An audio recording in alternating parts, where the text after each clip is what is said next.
الحمد للہ رب العالمین والصلاة والسلام علی سید الانبیاء والمرسلین وعلی آلہ وصحبہ اجمعین، اما بعد۔ اعوذ باللہ السمیع العلیم من الشیطان الرجیم، بسم اللہ الرحمن الرحیم۔ لقد کان لکم فی رسول اللہ اسوۃ حسنہ لمن کان یرجو اللہ والیوم الآخر وذکر اللہ کثیرا۔ کل کے درس میں ہم نے غزوہ خیبر اور صلح حدیبیہ کا ذکر کیا تھا۔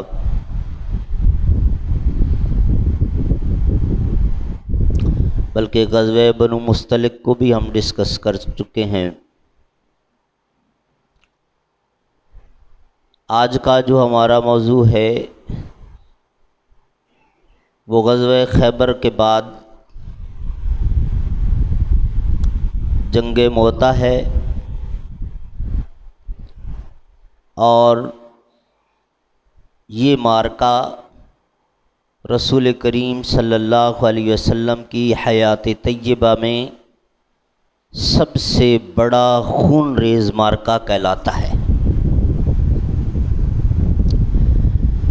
اس کا سبب یہ تھا کہ رسول کریم صلی اللہ علیہ وسلم نے جو مختلف حکمرانوں کو، لیڈروں کو خطوط لکھے تھے اسلام کے دعوت نامے، ان میں سے ایک خط حضرت حارث بن عمیر ازدی رضی اللہ تعالی عنہ لے کر قیصر روم کی طرف گئے تھے، اور جب وہ بلقاء کے علاقے میں پہنچے، بلقاء اس وقت اردن کا ایک شہر ہے، اس علاقے میں جب پہنچے تو یہاں جو قیصر روم کا گورنر تھا شرحبیل بن عمرو غسانی، اس نے حضرت حارث کو اریسٹ کر لیا، اور بڑا مغرور تھا کہ تم لوگوں کو جرت کیسے ہوئی کہ ہمیں تم اپنے دین کی دعوت دینے پہنچ گئے۔ کئی دن تک ٹارچر کرتا رہا، اور اس کے بعد حضرت حارث کو شہید کر دیا۔ ایک تو ناحق قتل، دوسرا اس وقت کے بین الاقوامی قانون کے مطابق بھی جو آج تک چلا آ رہا ہے، کسی بھی ملک، کسی بھی قبیلے کے سفیر کو VVIP پروٹوکول حاصل ہوتا ہے، وہ دشمن کا ہی سفیر کیوں نہ ہو، اس کی سیکورٹی اور اس کی ساری ضروریات علاقے والوں یا جن کی طرف وہ جا رہا ہے ان کے ذمہ ہوتا ہے۔ تو اس قانون کو بھی انہوں نے پائمال کیا۔ تو پیارے نبی صلی اللہ علیہ وسلم نے ارادہ فرمایا کہ حارث کے خون کا بدلہ لینا ہے۔ 3000 کا لشکر تیار کیا اور فرمایا کہ کمانڈ کریں گے زید بن حارثہ، جو رسول اللہ صلی اللہ علیہ وسلم کے آزاد کردہ غلام تھے، جن کا واقعہ میں آپ کو پہلے سنا چکا ہوں۔ ماں باپ کے ساتھ جانے سے انکار کر دیا تھا۔ اگر یہ شہید ہو جائیں تو کمانڈ سنبھالیں گے جعفر طیار، حضرت علی رضی اللہ تعالی عنہ کے بڑے بھائی۔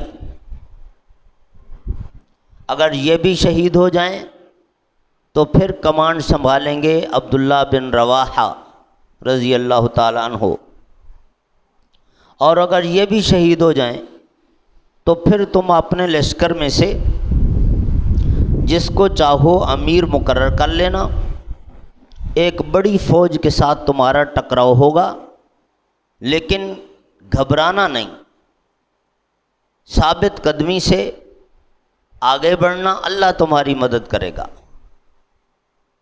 رسول کریم صلی اللہ علیہ وسلم نے جب یہ ارشاد فرمایا، صحابہ کرام کہتے ہیں کہ ہم اسی دن سمجھ گئے تھے کہ اب اس جنگ میں یہ 3 بندے تو گئے، یہ تو 3 شہید ہو ہی جائیں گے، اب اور کس کس کے نصیب میں شہادت لکھی ہے یہ اس وقت پتہ چلے گا۔ اب یہاں پر 2 باتیں سمجھیں۔ ایک بات تو یہ کہ رسول اللہ صلی اللہ علیہ وسلم کہ ہاں یہ کنبہ قبیلہ اور یہ اس طرح کے یہ امتیازات نہیں تھے۔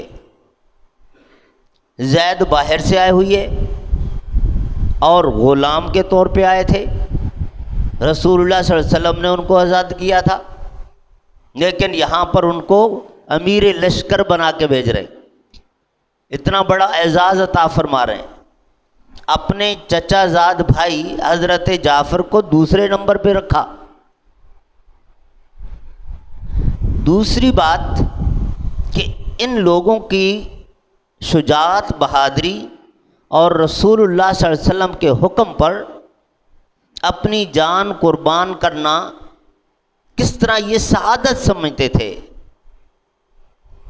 کہ اب رسول اللہ فرما رہے ہیں کہ یہ اگر شہید ہو جائے تو یہ شہید ہو جائیں تو یہ، ان کو بھی دل میں پورا یقین ہو چکا تھا کہ ہماری شہادت آ گئی، لیکن ذرا برابر نہیں ہچکچائے، ذرا برابر کوئی خوف، ہراس اور یہ کیفیت ان پر طاری نہیں ہوئی، کس طرح بہادری سے آگے بڑھے اور جنگ لڑی اور پھر جام شہادت نوش کیا۔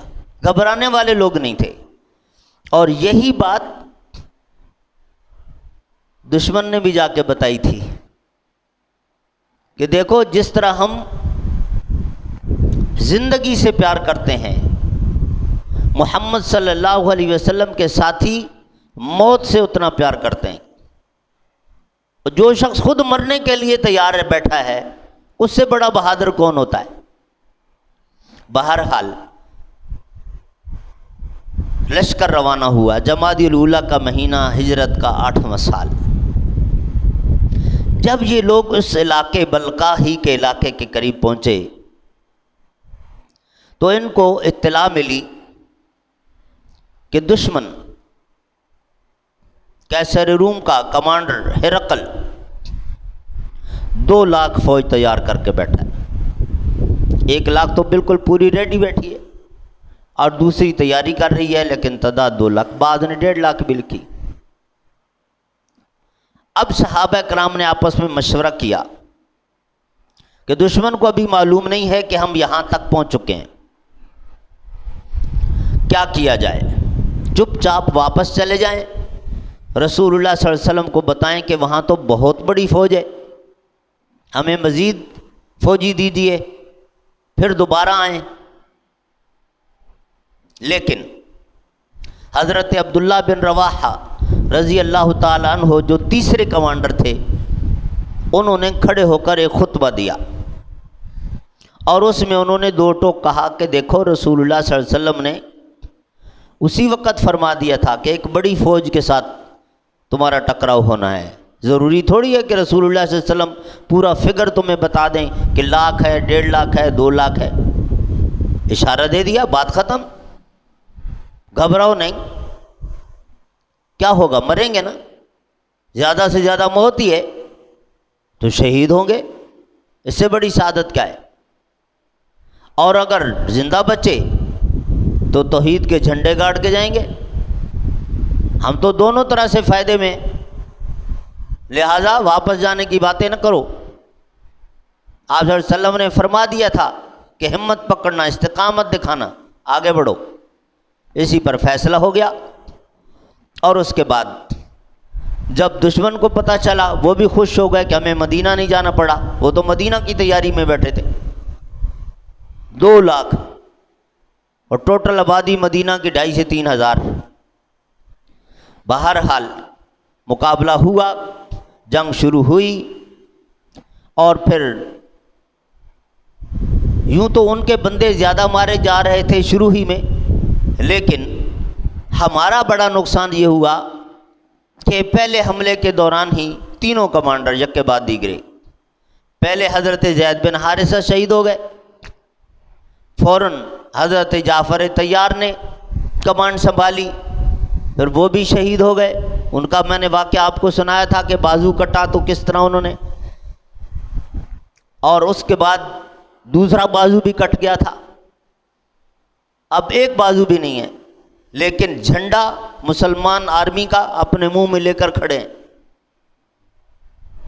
جب تک شہادت نہیں ہو گئی گردن پہ تلوار پڑی، اور رسول اللہ صلی اللہ علیہ وسلم نے مسجد نبوی میں بیٹھ کے بشارت سنائی تھی کہ جعفر کے دونوں بازو اللہ کے راستے میں کٹے، اور پھر بھی وہ پیچھے نہیں ہٹا حتیٰ کہ اس نے جان دے دی. اللہ نے اس کو جنت میں 2 پر لگا دیے ہیں اور وہ وہاں اڑ رہا ہے. تو یہ جعفر تیار کہتے ہیں اڑنے والے کو، پائلٹ کے لیے بھی تیار کا لفظ استعمال ہوتا ہے. اور یہ جو ذوالجناحین کا لفظ لیے پھرتے ہیں یہ حضرت جعفر کے لیے ہے، اور یہ رسول اللہ نے ان کو لقب دیا تھا کہ جنت سے جس کو 2 پر لگیں. ذوالجناحین کا مطلب 2 پروں والا. اچھا، جب جعفر تیار ہو گئے، حضرت عبداللہ بن رواحہ نے کمانڈ سنبھالی. حضرت عبداللہ بن رواحہ بھی شہید ہو گئے. اب اگلا چوتھا اپنا کوئی نہ کوئی کمانڈر مقرر کرنا تھا. گھمسان کی جنگ جاری ہے، بیٹھ کے میٹنگ کر نہیں سکتے، لڑائی کے دوران آپس میں بات چیت بھی نہیں کر سکتے، اشاروں میں. یہ اشاروں کی زبان آج جو اتنی ہے، خبریں بھی آپ دیکھیں اور آپس میں باتیں کرتے ہیں. جن کو اللہ نے گویائی سے محروم رکھا ہے تو وہ اشاروں سے باتیں کرتے ہیں. تو یہ صحابہ کرام اس چیز کے بھی ماہر تھے. اشاروں میں نام کئی ایک آئے، لیکن حضرت خالد بن ولید پر اتفاق ہو گیا. حضرت خالد بن ولید اسلام لانے کے بعد پہلی جنگ جو لڑ رہے تھے اسلام کی حمایت میں، وہ یہی جنگ موتا تھی. اور میں آپ کو بتاتا چلوں کہ عسکری تاریخ میں دشمن نے بھی جتنی ریسرچ کی، ویسٹ نے، یورپ نے اور ان طاغوتی طاقتوں نے، انہوں نے ہمارے چند لیڈروں کو اچھی طرح سٹڈی کیا کہ وہ کیا کیا اسٹریٹجیز بنایا کرتے تھے، اسی کو کاپی کیا اور ہمارے اوپر پھر انہوں نے امپلیمنٹ کیا، اور ہم ایسے غافل کے مزے سے سو رہے ہیں. سب سے پہلے تو انہوں نے ہمارے پیارے نبی صلی اللہ علیہ وسلم کو اچھی طرح سٹڈی کیا.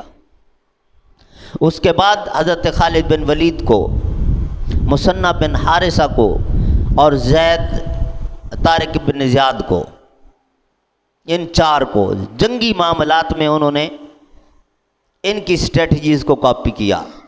باقی بہت سارے امور، حکومت کیسے چلانی ہے، ادارے کیسے بنانے، اس میں حضرت عمر فاروق کو انہوں نے زیادہ سٹڈی کیا. بہرحال جو بات میں کر رہا تھا وہ یہ کہ اشاروں میں حضرت خالد بن ولید کو منتخب کیا. خالد بن ولید رضی اللہ تعالیٰ عنہ کو اللہ تعالیٰ نے بڑی صلاحیت سے نوازا تھا. انہوں نے صورتحال دیکھی اور اس کے بعد اپنی فوج کو آرڈر کیا کہ stop and come back to the camp, اپنے کیمپ کی طرف واپس بلایا. اب دشمن یہ سمجھا کہ یہ بس کر رہے ہیں، ان کی لاشیں زیادہ پڑی تھیں، وہ اپنی ڈیڈ باڈیز دیکھتے تھے، ان کے حوصلے کمزور ہو رہے تھے، تو چاہتے تھے کسی طرح جان چھوٹے. لہذا انہوں نے جب اپنی فوج کو روکا اور واپس آنے، وہ بھی رک گئے. حضرت خالد بن ولید رضی اللہ تعالی عنہ نے اپنی فوج کو ایک عظیم خطبہ دیا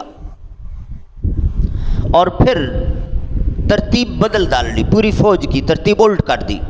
جو پہلے فرنٹ پہ تھے ان کو بیک پہ لے آئے، جو رائٹ پہ تھے ان کو لیفٹ پہ لے آئے، جو لیفٹ پہ تھے ان کو رائٹ پہ لے آئے، گروپس چینج کر دیے اور اب نئی تیاری کے ساتھ آگے بڑھے. جب آگے بڑھے تو ان کی تو وہی ترتیب تھی جو انہوں نے پہلے بنائی ہوئی تھی، اسی ترتیب سے کھڑے تھے. اب ان کو یہ سارے نئے چہرے نظر آ رہے تھے فرنٹ والوں کو. انہوں نے سمجھا ان کے پاس اور بڑی فوج آ گئی ہے. اللہ نے ان کے دل میں رعب ڈالا. اصل ساری بات یہاں کے ختم ہوتی ہے کہ رب کی طرف سے یہ ساری مدد اور نصرت تھی. بہرحال لڑائی ہوئی، اور یہ وہ دن ہے کہ جس دن حضرت خالد بن ولید رضی اللہ تعالی عنہ کے ہاتھ سے 9 تلواریں ٹوٹی تھیں، اور پھر آخر میں 10ویں تلوار سے جب لڑ رہے تھے تو دشمن خود پسپا ہو گیا۔ اور رسول کریم صلی اللہ علیہ وسلم نے مسجد نبوی میں بیٹھ کے یہ بشارت بھی سنائی تھی صحابہ کرام کو کہ وہ تینوں کمانڈر شہید ہو گئے ہیں، اب مسلمانوں کی کمانڈ سیف اللہ کے پاس ہے، اللہ کی تلوار کے پاس ہے۔ حضرت خالد بن ولید کو اللہ کی تلوار کا لقب رسول اللہ صلی اللہ علیہ وسلم نے اس موقع پہ دیا۔ یہ لقب رسول اللہ کی زبان سے صرف حضرت خالد بن ولید کو دیا۔ بہرحال 9 تلواریں ٹوٹیں اور 10ویں سے لڑ رہے تھے، اور پھر اچانک یہ ہوا کہ دشمن پیچھے ہٹنے لگا۔ حضرت خالد بن ولید رضی اللہ تعالیٰ عنہ بھی یہی چاہتے تھے۔ تعداد چونکہ آپ دیکھیں نا، ایک طرف 3000 دوسری طرف 2 لاکھ، کیا ریشو بنتا ہے۔ رکنے کا حکم دیا۔ کچھ صحابہ کرام چاہتے تھے کہ جب وہ نکل رہے ہیں واپس، یعنی بھاگ رہے ہیں، سادہ لفظوں میں یہ کہیں، ان کے پیچھے جائیں مال غنیمت بھی، لیکن حضرت خالد بن ولید رضی اللہ تعالیٰ عنہ نے ان کو روک دیا۔ اور بعض ہسٹورینز نے لکھا کہ اتنی بڑی تعداد دشمن کی ماری گئی کہ تقریباً 75,000 کے لگ بھگ لاشیں میدان میں پڑی تھی۔ آج دنیا اس رزلٹ کو نہیں مانے گی، اس لیے کہ ہم نے اپنے کمانڈر دیکھے ہیں بغل میں کتے لے کے چلنے والے، پرویز مشرف جیسے، وہ اور لوگ تھے، وہ رسول اللہ کے تربیت یافتہ لوگ تھے، دن کو جہاد کر رہے ہوتے تھے، رات کو مسلح پر ہوتے تھے، تو ان کے ساتھ اللہ کی مدد تھی، ان کا بھی اتنا کوئی کمال نہیں تھا، یہ رب کی مدد تھی۔ آج ہماری کمزوری، ہماری پسپائی کا اصل سبب یہ ہے کہ ہم کہنے کو تو مسلمان ہیں، لیکن وہ شرائط جن پر اللہ کی مدد آتی ہے وہ ہم پوری نہیں کر رہے۔ جب اللہ کی مدد نہیں ہے تو پھر دشمن کے پاس تعداد بھی زیادہ ہے، اسلحہ بھی زیادہ ہے، پھر وہ حاوی رہے گا۔ بہرحال 75,000 لاش یہ معمولی بات نہیں ہے، آدھی فوج گویا کہ ماری گئی، اور مسلمانوں کی تعداد الرحیق المختوم میں صفی الرحمان مبارک پوری صاحب نے صرف 12 لکھی ہے، کچھ نے 200 لکھی ہے، یہ کوئی نہیں تسلیم کرے گا، لیکن بہرحال حقیقت۔ اور حضرت خالد بن ولید رضی اللہ تعالی عنہ اپنی فوج کو بحفاظت وہاں سے نکالنے میں کامیاب ہو گئے، اور اس کے بعد واپس مدینہ منورہ تشریف لے آئے۔ رسول اللہ صلی اللہ علیہ وسلم نے بہت اپریشیٹ کیا، بہت شاباش دی، اور اس کے بعد حضرت خالد بن ولید رضی اللہ تعالی عنہ نے عرض کیا کہ اللہ کے رسول، میرا ایک اشکال بھی ہے، آپ اس کو بھی ذرا دور فرما دیں، میرے کچھ ساتھی شاید مجھ سے ناراض ہوں، یہ ان کے پیچھے جانا چاہ رہے تھے مال غنیمت کے لیے کہ ان کا کوئی سامان ملے تو ہم اٹھائیں، میں نے ان کو روک دیا تھا، تو شاید کسی کے دل میں کوئی ناراضگی ہو۔ رسول اللہ صلی اللہ علیہ وسلم نے فرمایا تم نے بالکل ٹھیک کیا، پیچھے اگر جاتے نقصان ہو سکتا تھا، جیتی ہوئی جنگ تم ہار جاتے، اور ہمیں مال غنیمت سے کوئی سروکار نہیں تھا، حارث بن عمیر ازدی رضی اللہ تعالیٰ عنہ کے خون کا بدلہ لینا تھا، وہ تم نے بہت اچھے طریقے سے لے لیا ہوا تھا، بس ہمارے لیے اتنا کافی تھا، دشمن کو ایک پیغام دینا تھا، وہ اس کو پیغام مل چکا تھا، ٹھیک کیا تم نے۔ جب یہ مارکا ہوا، جنگ موتا کی خبریں ادھر ادھر پھیلیں، تو جہاں جہاں دنیا میں دل کے مریض رہتے تھے نا، مسلمانوں کے خلاف بغض رکھنے والے اور اسلامک اسٹیٹ مدینہ کو ختم کرنے کے ارادے کرنے والے، اور سب کو ایک پیغام گیا کہ اب نہیں۔ حیران ہو گئے۔ دیکھیں امریکہ، میں نے شاید پہلے بھی ایک مرتبہ آپ سے کہا تھا، اس وقت اپنے آپ کو سپر پاور کہتا ہے، لیکن جگہ جگہ پہ لوگ اس کو منہ دینے والے ہیں۔ افغانستان میں کیا چھترول ہوئی، عراق میں کیا اس کے ساتھ ہوا، اب وہ ہوشیار ہے، میڈیا پہ نہیں آنے دیتا تو اس کا، لیکن حقیقت یہ ہے کہ اس کا برا حال ہوا۔ روم کا اس وقت عالم یہ تھا کہ اس کا طوطی بولتا تھا، جب اس کا نام آ جاتا تھا پتے پانی ہو جاتے تھے، کوئی اس کے مقابلے میں ٹھہرنے کی جرت نہیں کرتا تھا، کوئی قبیلہ، کوئی کمانڈر، کوئی فوج، سب گھبراتے تھے۔ ان کے ساتھ مسلمان ٹکرائے، اور صرف 3000، تو دھاک بیٹھی، ہر طرف مسلمانوں کا ایک گروپ دبدبا قائم ہوا۔ لیکن ہمارے ہاں ایک مثال قائم ہے، لوگ کہتے ہیں کہ چیونٹی کو جب اس کی موت قریب آ جاتی ہے نا تو اس کو پر لگ جاتے ہیں اور وہ اڑنے لگتی ہے، جب اڑتی ہے تو فوراً ختم ہو جاتی ہے۔ یہی معاملہ ہوا مکہ والوں کے ساتھ۔ مکہ والوں نے غلطی کی، جس کی وجہ سے پھر رسول اللہ صلی اللہ علیہ وسلم نے چند ہی مہینوں کے بعد مکہ فتح کیا۔ اس کا ایک حصہ میں آج بتا دیتا ہوں، باقی واقعہ کل بیان کریں گے۔ ہوا یہ تھا کہ وہ جو صلح حدیبیہ میں نے آپ کو سنائی تھی، اس میں طے ہوا تھا نا کہ جزیرہ عرب میں رہنے والے تمام قبائل آج کے بعد آزاد ہوں گے۔ ادھر محمد صلی اللہ علیہ وسلم ہیں، ادھر مکہ والے ہیں، جن کے ساتھ جو الحاق کرنا چاہے کوئی رکاوٹ نہیں ڈالی جائے گی۔ اس سکھ کے تحت مکہ والوں نے بنو بکر کے ساتھ معاہدہ کر لیا۔ اب بنو بکر کے پڑوس میں جو دوسرا قبیلہ بنو خزاعہ تھا، ان کی آپس میں نہیں بنتی تھی، اس کے پاس ایک ہی چارہ تھا، انہوں نے آپ صلی اللہ علیہ وسلم کے ساتھ الحاق کیا۔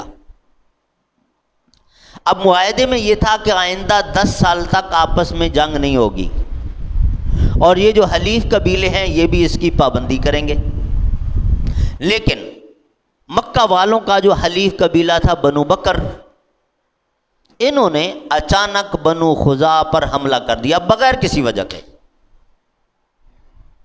بنو خزاعہ نے ان کو ایگریمنٹ یاد کروایا کہ یہ معاہدہ ہو چکا ہے 10 سال تک جنگ نہ کرنے کا، انہوں نے کوئی توجہ نہ دی۔ مکہ والوں نے اپنا بندہ بھگایا فوراً، بنو خزاعہ نے مکہ والوں کی طرف کہ بھئی تمہارا حلیف قبیلہ ہے، معاہدہ توڑ رہا ہے، زیادتی کر رہا ہے، اس کو روکو۔ مکہ والوں نے بھی اس کو ایزی لیا اور اپنے فائٹرز بھی دیے، بنو بکر کو سپورٹ کیا تاکہ بنو بکر قبیلہ ہمیشہ کے لیے ہمارے ساتھ لگا رہے، خوش ہو جائے۔ اب نتیجتاً بنو خزاعہ کا بڑا نقصان ہوا، کچھ بندے مارے گئے، کچھ وہاں سے بھاگے، اپنے جہاں جہاں ان کے رشتہ دار رہتے تھے وہاں پناہ لی۔ ان کا لیڈر عمر بن سالم الخزاعی وہ بھاگا ہوا گیا مدینہ، جا کر رسول اللہ صلی اللہ علیہ وسلم کو بتایا کہ ہمارے ساتھ یہ ظلم ہوا ہے۔ رسول کریم صلی اللہ علیہ وسلم نے فرمایا بس ٹھیک ہے، ہم تو ویسے بھی ہر مظلوم کو سپورٹ کرتے ہیں، اور میں نے آپ کو وہ واقعہ بھی سنایا تھا کہ غیر مسلم انہوں نے بھی مدد مانگی تھی آپ صلی اللہ علیہ وسلم سے، تو آپ صلی اللہ علیہ وسلم نے فوج بھیجی تھی۔ فرمایا ہم تو ویسے بھی مظلوموں کو سپورٹ کرتے ہیں، اور تمہارے ساتھ کیا ہوا وعدہ توڑا، اور تم ہمارے حلیف بھی ہو، کئی لحاظ سے ہمارا فرض بنتا ہے کہ ہم اس ظلم کا ازالہ کریں، فکر مت کرو۔ اس کو تسلی دے کے واپس بھیجا۔ ادھر مکہ والوں کو ریئلائز ہو گیا، احساس ہو گیا کہ ہم سے بہت بڑی غلطی ہو گئی ہے، اب خیر نہیں ہے۔ یہ جنگ موتا وغیرہ یاد کر کے پھر اب سر جوڑ کے بیٹھے کیا کیا جائے۔ طے ہوا کہ رسول اللہ صلی اللہ علیہ وسلم سے معافی مانگی جائے، اور یہ جو معاہدہ ہم توڑ بیٹھے ہیں صلح حدیبیہ والا، اس کی تجدید کروائیں، اس کو رینیو کروائیں۔ لیکن ہو بیل دا کیٹ والا معاملہ کہ بلی کے گلے میں گھنٹی کون ڈالے، اب کون جائے، سارے گھبراتے تھے، ایسا نہ ہو کہ دیکھتے ہی مار دیا جائے۔ آخر فیصلہ ہوا کہ ابو سفیان کو بھیجا جائے۔ ابو سفیان کو اس وجہ سے، ایک تو یہ ہے کہ حضرت ام حبیبہ جو ابو سفیان کی بیٹی تھیں وہ مسلمان تھیں، اور وہ رسول اللہ صلی اللہ علیہ وسلم کے نکاح میں آ چکی تھیں، نجاشی نے آپ صلی اللہ علیہ وسلم کے نکاح میں دلوائی تھی وہاں سے، اور یوں ابو سفیان آپ صلی اللہ علیہ وسلم کا سسر بن چکا تھا۔ دوسری وجہ یہ تھی کہ بڑا آدمی تھا، بدر کی جنگ اس کی وجہ سے ہوئی، اور باقی جو جنگیں اس وقت تک ہوئی تھیں اس میں کمانڈر ان چیف یہی ہوتا تھا ابو سفیان، تو بڑا آدمی تھا ان کا۔ ان کو بھیجا۔ اب انہوں نے گئے پہلے تو اپنی بیٹی کے پاس، تو وہ جو واقعہ مشہور ہے، بیٹھے، انہوں نے کہا ذرا اٹھیے گا اٹھیے گا، اٹھے، بستر فولڈ کر دیا، کہا بیٹھیں، کہا ہے زمین پہ بیٹھوں، تمہارا باپ ہوں اور مہمان بھی ہوں، کہا بلا شبہ آپ میرے باپ بھی ہیں مہمان بھی ہیں، لیکن آپ مشرک ہیں،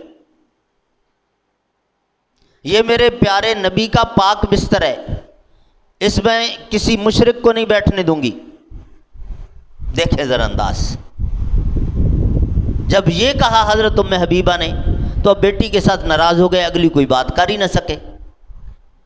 اس کے بعد گئے رسول اللہ صلی اللہ علیہ وسلم مسجد نبوی میں تشریف فرما، صحن میں آپ صلی اللہ علیہ وسلم سے بات کی، رسول اللہ صلی اللہ علیہ وسلم نے ایک جملہ ارشاد فرمایا، لا یلدغ المومن من جحر واحد مرتین، کوئی بھی مومن ایک بل سے 2 مرتبہ نہیں ڈسا جائے گا۔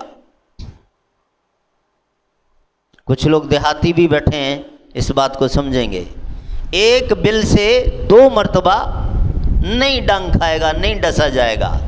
مطلب کیا ہے کہ مسلمان عقل مند قوم ہوتی ہے، ایک مرتبہ کہیں سے چوٹ لگے دوبارہ اس طرف نہیں جاتے۔